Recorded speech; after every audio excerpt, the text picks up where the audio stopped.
Hi guys, welcome. This is your Sameer Kohli. Sir, आपकी demand पर मेरी जान ले रखी है। रिलैक्स होकर मजाक कर रहा हूं। I really love you all. आप लोगों की डिमांड पर मैं आपके लिए साइंस का revision final step lecture number 1 डाल रहा हूं। अभी जब ये वीडियो रिलीज हो रही है, आपका 7 तारीख को मैथ्स का पेपर है। 7 मार्च 2019 को आपका मैथ्स का पेपर है। ये वीडियो 27 या 28 फरवरी को डाली जा रही है। बच्चा मैथ्स कर करके बोर हो जाता है, ये भी समझ आता है। तो अब आंख बंद करके सोचो वो चैप्टर जो आपको सबसे ज्यादा मुश्किल लगता है। मैं अपने बच्चों को, जितने भी बच्चों को मैं पढ़ाता हूं, उस रिसर्च से जो मुझे पता चलता है कि जो चैप्टर्स बच्चों को सबसे ज्यादा मुश्किल लगता है, वो चैप्टर ये है।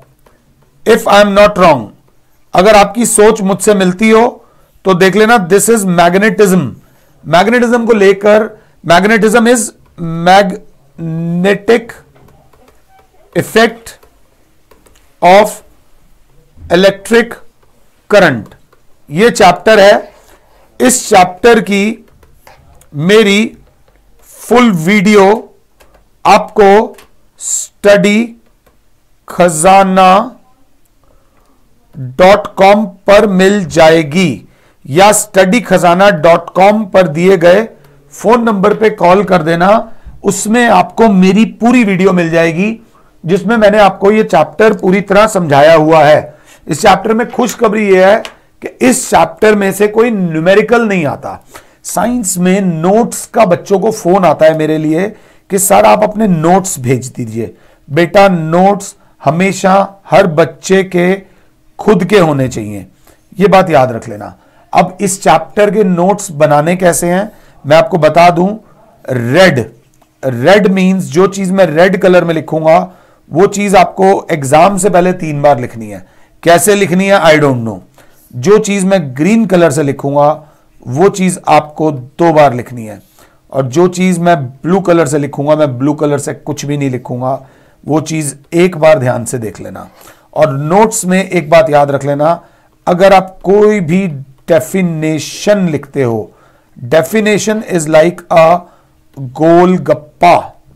गोलगप्पा अकेले में गोलगप्पा नहीं होता। गोलगप्पे के अंदर जब तक कम से कम पानी नहीं डलेगा तब तक उस गोलगप्पे में स्वाद नहीं आता। अब उसमें छोले पोले मसाला डाल दोगे तो उस गोलगप्पे में, जो बॉम्बे में शायद पानी पूरी बोलते हैं, मजा तब आता है। It is not one thing.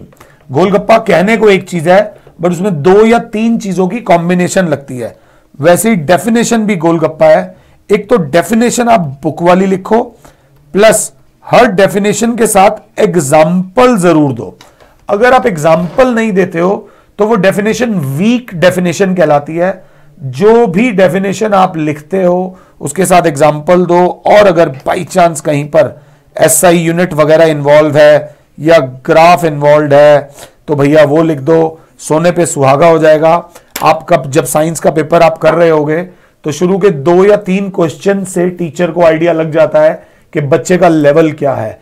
फिर टीचर जो चेक कर रहे होंगे आपका पेपर, वो उसी मोमेंटम, उसी फ्लो से चेक करते जाएंगे। The first step towards anything is very important. पहला दिन जिम जाना सबसे ज्यादा मुश्किल होता है, जिस वजह से मैं नहीं जा पा रहा, तो थोड़ा सा ध्यान दे लेना। माता रानी का नाम लेते हैं और चैप्टर का नाम लेते हैं magnetic effect of current. Magnetic effect of current में सबसे पहले मैं आपसे बोलूंगा डिफाइन मैग्नेट। मैग्नेट की 3 डेफिनेशन है। मैग्नेट की एक है डेफिनेशन 1, एक है डेफिनेशन 2 और एक है डेफिनेशन 3। तीनों डेफिनेशन दोगे। इसकी वीडियो YouTube पर अवेलेबल है। क्योंकि ग्रीन कलर से लिख रहा हूं तो एग्जाम से पहले इसको 2 बार लिख लेना। मैग्नेट के बाद आप एक अच्छी सी डेफिनेशन दोगे मैग्नेटिक फील्ड की। ये बात याद रख लेना। स्पेलिंग का मजाक मत उड़ाना, स्पेलिंग गलत हो सकते हैं, बट मैग्नेटिक फील्ड की अच्छी सी डेफिनेशन। और एक बात याद रख लेना कि जितनी भी मैग्नेट्स होंगी, हर मैग्नेट की अपनी मैग्नेटिक फील्ड होती है, और मैग्नेटिक फील्ड की मैग्नेटिक लाइंस ऑफ फोर्सेस होती हैं जो बताती हैं कि भैया ये मैग्नेटिक फील्ड है। ये क्रिकेट फील्ड की बाउंड्री बताती है कि ये क्रिकेट फील्ड है। अगर गेम चल रहा है तो आप इसके अंदर नहीं जा सकते हो। अगर आप खेल रहे हो तो आपको इसके अंदर ही रहना पड़ेगा। यही रूल्स होते हैं फील्ड के, ये बात याद रखना। और फील्ड के रूल्स डिसाइड करती है मैग्नेटिक लाइंस ऑफ फोर्सेस और मैग्नेटिक लाइंस ऑफ फोर्सेस की प्रॉपर्टीज। ये प्लीज 3 बार लिख लेना ध्यान से। अब हेडिंग बड़ी इंपॉर्टेंट है इस चैप्टर में, हेडिंग बड़ी इंपॉर्टेंट है, मैग्नेटिक फील्ड अराउंड अ बार मैग्नेट। इसका आप डायग्राम बनाओगे एंड फिर आप लिखोगे properties of magnetic lines of forces. भैया रेड कलर से लिखा है, मींस आप 3 बार लिखोगे, बहुत इंपॉर्टेंट है, ये याद रख लेना। Magnetic lines of forces around, एक बहुत बड़ी गलती कर दी थी मैंने, अराउंड अ, कौन सी मैग्नेट के बारे में बात हो रही है? Bar magnet. बार मैग्नेट के चारों तरफ जो मैग्नेटिक लाइंस ऑफ फोर्सेस होती हैं उनका आप डायग्राम बनाओ और उनकी प्रॉपर्टीज लिखो 3 बार। And we are talking about bar magnet. अगला जब हम चलते हैं, जो नोट्स बनाओगे, क्योंकि रेड कलर इन्वॉल्व है तो 3 बार बनाने के लिए जगह छोड़ देना। सेकंड बात जो मैं आपको बोल रहा हूं वो ये है, OERSTEDS, ऑयस्टर्स एक्सपेरिमेंट को पहले तो रीड करो, रीड करके समझो, समझना बहुत ज्यादा जरूरी है। फिर उसका डायग्राम बनाओ, ग्रीन कलर मतलब 2 बार, और उसकी एप्लीकेशन बताओ, उससे क्या पता चलता है। Please right all the experiment 2 बारी लिखना। आपने साइंस का पेपर लिख कर सॉल्व करना है, तो प्लीज प्लीज प्लीज लिख कर आना। अगला क्या है? ऑयस्टर्ड एक्सपेरिमेंट के आगे ही है formula of magnetic field around a straight current carrying coil. Around a straight current carrying coil के चारों तरफ जो मैग्नेटिक लाइंस फोर्सेस होती हैं, वो उसका जो फॉर्मूला होता है, मैग्नेटिक लाइन का फॉर्मूला होता है μ0I अपॉन 2πr। इसमें साथ में आप मुझे लिख के दोगे what is Maxwell's right hand thumb rule. ये सब मैंने पढ़ा रखा है। और magnetic lines of forces around a straight current carrying wire.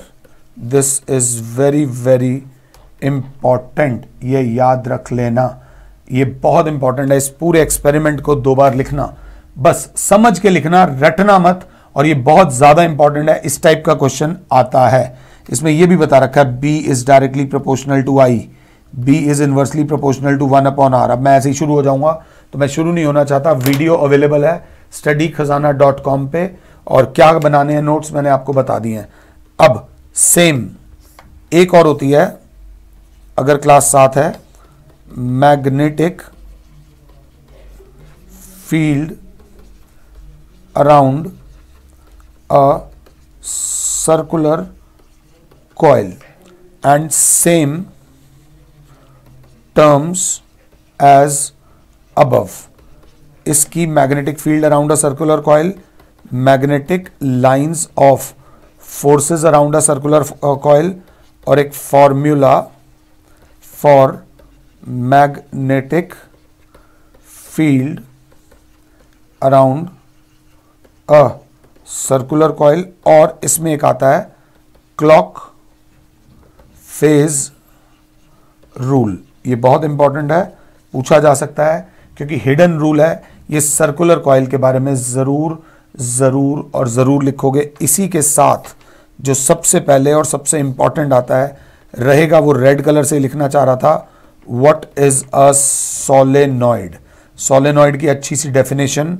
अगला, magnetic field around a solenoid के ऊपर पूरा पैराग्राफ दे रखा है, और ध्यान से, factors on which strength of magnetic field around a solenoid depends. ये बात याद रख लेना, ये बहुत ज़्यादा इंपॉर्टेंट है।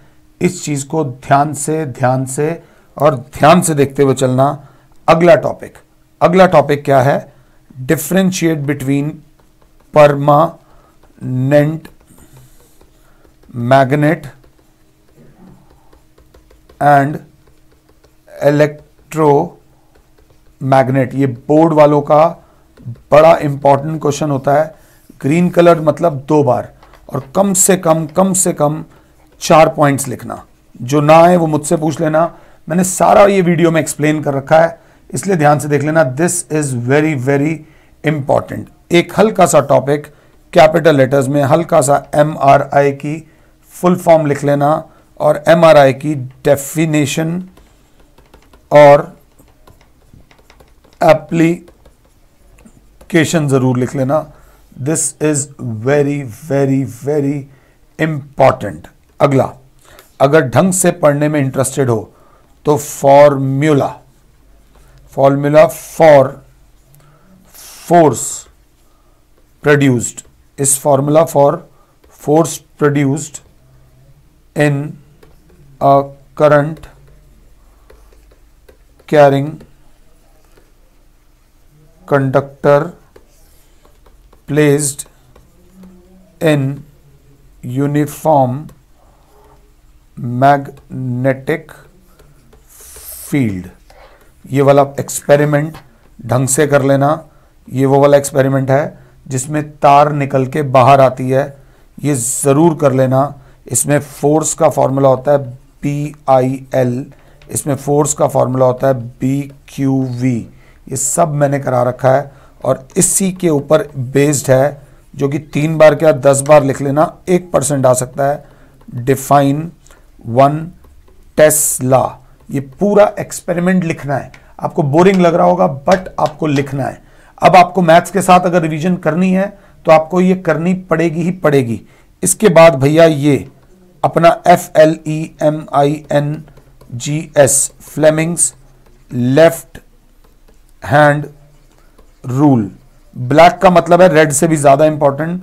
फ्लेमिंग लेफ्ट हैंड रूल की डेफिनेशन और इसकी एप्लीकेशन जरा ध्यान से देख लेना। FMI, this is force, this is M बोल दो या B बोल दो, magnetic field, and this middle finger is I, current. FMI, इनको ध्यान दे लेना। ये भी मैंने पूरा प्रॉपरली बता रखा है। फ्लेमिंग्स लेफ्ट हैंड रूल भैया बहुत बहुत ज्यादा इंपॉर्टेंट है। इंपॉर्टेंट नहीं है, बहुत ज्यादा इंपॉर्टेंट है। मेरा बस चले तो अभी आपको पढ़ा दूं।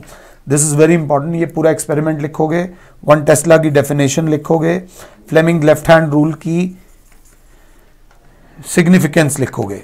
आगे करने के बाद ढंग से अगर साथ हो तो इलेक्ट्रिक मोटर को 3 बार, एक तो डायग्राम बनाओगे, एक उसकी कंस्ट्रक्शन करोगे, और एक उसकी वर्किंग समझ के करोगे। You will make and do this electric motor 3 times. 1 बार नहीं, 2 बार नहीं, 3 बार करोगे। ये बात याद रख लेना। और अगर आपको लगता है कि इंपॉर्टेंट पार्ट इज ओवर, इस चैप्टर का उससे भी ज्यादा इंपॉर्टेंट पार्ट जो होता है वो मैं आपको बता दूं, वो ये वाला होता है भैया। इसको ध्यान से देख लेना, ये बोर्ड वाले जरूर पूछते हैं। Electromagnetic induction, this is very very important. इसको बोलते हैं EMI। क्या बोलते हैं? EMI।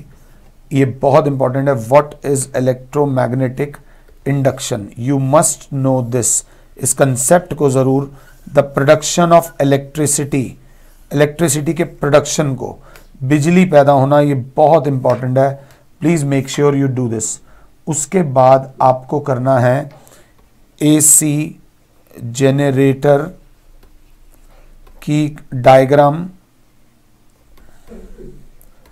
कंस्ट्रक्शन,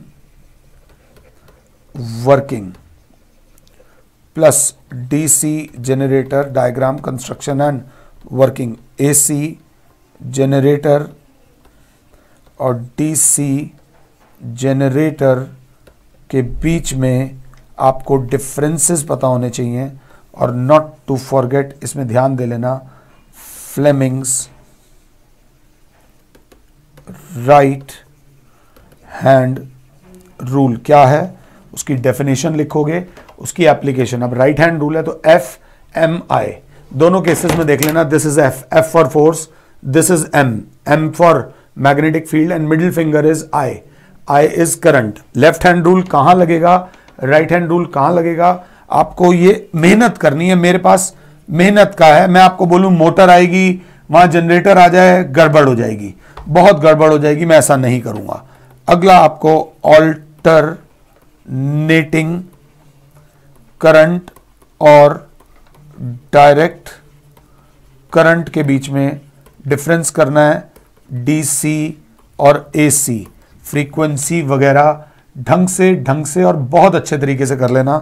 उसके बाद प्यारी प्यारी सी डायग्राम बनाने से पहले आपको बनाना है डोमेस्टिक सर्किट। डोमेस्टिक सर्किट को समझना है, भले ही बिजली वाले अंकल को बुलाना पड़ जाए। उसके बाद उनसे समझना व्हाट इज लाइव वायर, इसकी डेफिनेशन 2 बार लिखोगे, व्हाट इज न्यूट्रल वायर 2 बार लिखोगे, व्हाट इज अर्थ वायर। इन तीनों के बारे में आपको इनके कलर्स पता होने चाहिए, आपको इनकी सिग्निफिकेंस पता होनी चाहिए, बहुत ज़्यादा इंपॉर्टेंट है। उसके बाद आपको पता होना चाहिए इलेक्ट्रिक फ्यूज। इलेक्ट्रिक फ्यूज अब मार्केट से निकल चुका है, अब लोग इसे यूज नहीं करते, अब यूज होता है एमसीबी। एमसीबी की सिग्निफिकेंस आपको पता होनी चाहिए, इसकी फुल फॉर्म पता होनी चाहिए, इन दोनों का काम क्या है, and on what principle does electric fuse works, ये बहुत इंपॉर्टेंट है, प्रिंसिपल ऑफ इलेक्ट्रिक फ्यूज। अब बड़ी बड़ी डेफिनेशन मैं रेड के अंदर लिख रहा हूं, ब्लैक कलर से, मींस आपको 3 बार लिखनी है, शॉर्ट सर्किटिंग, स्पेलिंग गलत लिख दी है, शॉर्ट सर्किटिंग, ओवरलोडिंग की एक तो आपको डेफिनेशन लिखनी है, प्लस इन दोनों के कॉजेज लिखने हैं, शॉर्ट सर्किट का क्या कॉज है और ओवरलोडिंग का क्या कॉज है। उसके बाद इसके इफेक्ट लिखने हैं कि शॉर्ट सर्किट होने से क्या होता है। अभी आपने रिसेंटली देखा होगा कई जगहों पर आग लग जाती है, बड़ी बड़ी बिल्डिंग्स में आग लग जाती है, जो कि बहुत ज़्यादा इंपॉर्टेंट है।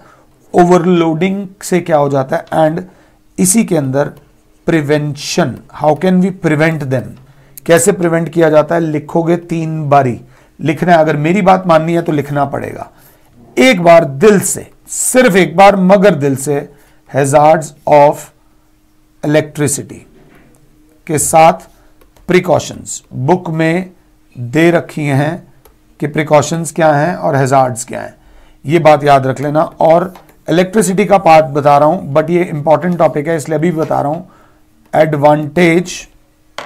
Advantage of parallel combination over series combination, ये भी आपको पता होना चाहिए। है ही इलेक्ट्रिसिटी का, but this is a 3 star concept, मतलब जितने मर्जी स्टार, 5-10 स्टार बनवा लो। इस चैप्टर के नोट्स आज 27 या 28 तारीख को ये वीडियो रिलीज होगी, जिस दिन आप ये वीडियो देखो 12 से 13 घंटे के अंदर ये नोट्स बना लेना एक बार, फिर दूसरी बार हम बनाएंगे जिस दिन आप साइंस का पेपर, मैथ्स का पेपर देकर आओगे, तीसरी बार हम बनाएंगे पेपर की प्रिपरेशन के दौरान। अगर आपने इस चैप्टर के नोट्स बना लिए तो आपका एक मुश्किल वाला चैप्टर खत्म हो जाएगा, फिर हमारे पास रह जाएगा इलेक्ट्रिसिटी इस तरफ से, उधर रिफ्लेक्शन, रिफ्रैक्शन और ह्यूमन आई रह जाएगा, और सोर्सेज ऑफ एनर्जी इजी है। बुक का जो सबसे मुश्किल चैप्टर है थाली में जो करेला टिंडा पड़ा है उसे पहले खा लो, शाही पनीर को हम बाद में खा लेंगे। जल्दी ही मैं आपको साइंस का नेक्स्ट सेकंड चैप्टर जो भी मुश्किल वाला है उसके इंपॉर्टेंट पॉइंट्स बताऊंगा और उसके नोट्स खुद बनाओ, अच्छे बनाओ बुरे बनाओ, नोट्स खुद बनाओ। तुम्हारे खुद के बनाए हुए नोट्स तुम्हें जितना फायदा देंगे, अगर बुक से फायदा मिल रहा होता तो दुनिया में हजारों करोड़ों बुक्स हैं, उन बुक से फायदा मिल रहा है, बट उस बुक से अपने नोट्स लो बनाओ और अपने फायदे को मैक्सिमाइज करो। कुछ गलत कहो, मेरी टेक्निक अच्छी ना लगती हो तो मत फॉलो करो, इग्नोर मी। अच्छी लगती हो तो प्लीज फॉलो मी रिलीजियसली। अगर फॉलो कर रहे हो तो 100%। If you want to get 100% you have to put in your 100%। अगर 100% से कम पुट करोगे तो 100% से कम आएंगे, ये बात याद रख लेना। एक आखिरी बात बोलना चाहता हूं, अगर आपने 80% मेरी बात मानी तो 80% का 80% होता है 64। You will and up scoring 64 marks, ये बात याद रख लेना। 100% का 100% ही 100 होता है। नहीं अच्छी लगती मेरी बात मत मानो, मैं नहीं कह रहा, मगर अगर माननी है तो 100% मानो, नहीं तो जय माता दी। फिलहाल के लिए और Sameer sir is saying good bye, god bless all, जय माता दी।